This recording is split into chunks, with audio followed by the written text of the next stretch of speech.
పవన్ కళ్యాణ్ గారు ఇని సినిమా తీశారు, ఓజీ నిదర్శనం. అది కూడా అట్లాగే రాజకీయం అనేది కూడా పెద్దవాళ్ళ దగ్గర నేర్చుకుంటున్నాడు.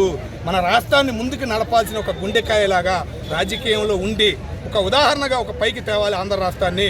మన హిందూయిజాన్ని నలిపేస్తున్నారు మిగతా దేశాల్లో కానీ రాష్ట్రాల్లో కానీ, వాళ్ళని నలిగిపోకుండా ఉండాలి. ఒక మహా రుద్రమాల అనేది ధరించాడు. ఆ రుద్రమాలకు ఉదాహరణ ఏంటంటే కొండగట్టు ఆంజనేయ స్వామికి మొన్న రీసెంట్గా టీటీడీ నుంచి 35 కోట్లు ఇప్పించి ఒక మాఫీ అనేది ఒక ఆదరణ అనేది ఒక రుణం అనేది మొదలయ్యేటట్టు చేశాడు. ఒక రథయాత్ర అనేది మొదలవుతుంది కూటమి ప్రభుత్వానికి. 15 సంవత్సరాలు మాకు దిగులు లేదు.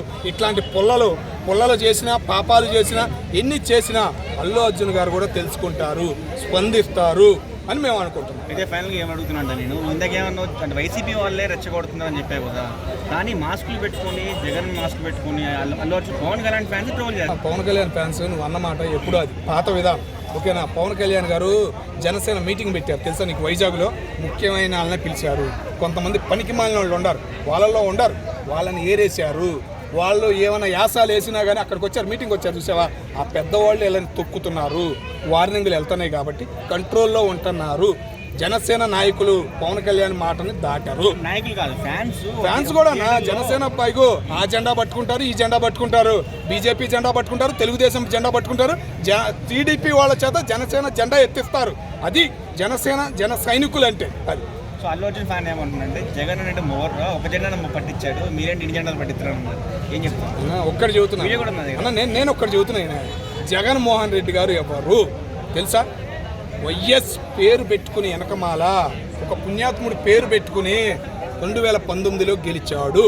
ఓకేనా, రేపు 29లో గెలవమని. ఓకేనా, ఇప్పుడు అసెంబ్లీకి రావట్లేదు ఆయన. జీతం తీసుకుంటున్నావంటే డ్యూటీ దిగకపోతే నేను ఊరుకుంటారా? మరి చర్యలు అనేది తీసుకోకపోవటం వల్ల అలా జరుగుతుంది. జీతం తీసుకుని అసెంబ్లీకి రావట్లేదు, ఉన్న 10 మంది ఎమ్మెల్యేలని రానియట్లేదు, వాళ్ళ పార్టీ తరఫున ఎవరు ప్రశ్నించే వాళ్ళు లేరు. అట్లాంటప్పుడు వాళ్ళ గురించి మనం మాట్లాడుకోవడం అనవసరం. ఇట్లాంటి కులగర్జనలు, ఆంధ్ర అంటేనే కులగర్జనలు చేయాలనుకుంటే కుదరదు. ముఖ్యంగా ఏది టీడీపీకి జనసేనకి పెట్టాలనుకునే చరిత్ర అనేది మర్చిపో. 15 సంవత్సరాలు ఇద్దరు కలిసే ఉంటారు, కలిసే పోరాటం చేస్తారు. నేను ఒక్కటి చెబుతున్నా అన్న, పవన్ కళ్యాణ్ ఫ్యాన్స్ బాధపడాల్సిన అవసరం లేదు. నిన్నే రీసెంట్గా ఒక సంతకం కూడా పెట్టారు. పవన్ కళ్యాణ్ గారి సినిమా కూడా వచ్చింది. పవన్ కళ్యాణ్ సినిమా పరంగా హ్యాపీనెస్ అనేది మాకు అందజేస్తారు. అట్లాగే అల్లు అర్జున్ గారు కూడా తొందరపడద్దు. రేపు వచ్చే సినిమాకి మా వాళ్ళని పిలుస్తాడు, పవన్ కళ్యాణ్ గారిని కూడా పిలుస్తాడు. ఒక హ్యాపీనెస్ అనేది మనకి కలగజేస్తాడు. కాబట్టి ఎవరు బాధపడద్దు. ముందు మనకి మంచి పండగ వాతావరణం అనేది సినీ ఫీల్డ్లోను రాజకీయ ఫీల్డ్లోను ముఖ్యంగా ఆంధ్ర రాష్ట్రంలో కనబడబోతుందని చెప్పేసి నేను కోరుకుంటున్నాను.